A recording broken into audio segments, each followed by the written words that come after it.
నువ్వే చెప్పినావు డిసెంబర్ 3కు ముందైతే 5,000, డిసెంబర్ 3 తర్వాత అయితే 7,500 నువ్వే నరికినావు.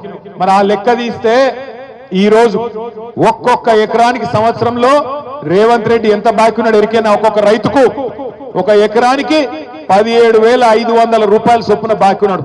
నీకు 2 ఎకరాలుంటే 35,000 బాకీ పడ్డాడు. నీకు 4 ఎకరాలుంటే 70,000 బాకీ పడ్డాడు రేవంత్ రెడ్డి. అందుకే ఇంటింటికి వచ్చే కాంగ్రెస్ నాయకులు రేపు సర్పంచ్ ఎలక్షన్లల్లా, జెడ్పీటీసీ ఎలక్షన్లల్లా, ఎంపీటీసీ ఎలక్షన్లల్లా మళ్ళా కాంగ్రెస్ వాళ్ళు వస్తారు. వచ్చి మళ్ళా పాంప్లెట్లు పట్టుకొని అమ్మా చేయి గుర్తుకోటేరి, అమ్మా చేయి గుర్తుకోటేరి అని వస్తారు. ఏం అడగాల మీరు? కొడుక ఓటు మాయేస్తా, ఎకరానికి 17,500 రూపాయల చొప్పున బాకీ ఉన్నాడు నీ రేవంత్ రెడ్డి, వాడిని ముందు కట్టుమాను, కడితే తప్పకుండా ఓటేస్తా అని చెప్పి తప్పకుండా చెప్పండి. ఎంత బాకీ ఉన్నాడు ఎకరానికి? 17,500 రూపాయలు బాకీ ఉన్నాడు. 2 ఎకరాలుంటే 35,000 బాకీ, 4 ఎకరాలుంటే 70,000 రూపాయలు బాకీ ఉన్నాడు రేవంత్ రెడ్డి.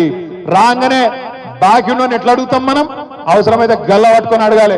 ఏమరా కొడుక ఏదో బాగా చెప్తీవి ఎలక్షన్ ముందు, కాంగ్రెస్ గుద్దు గుద్దు అంటివి, అభయాస్తం అంటివి, ఇప్పుడు అభయాస్తం భస్మాసురాస్తం అయింది, నెత్తి మీద భస్మాసురాస్తం అయిపోయి ఆగమైపోతున్నాం, ఏం సంగతి అని అడగాలి.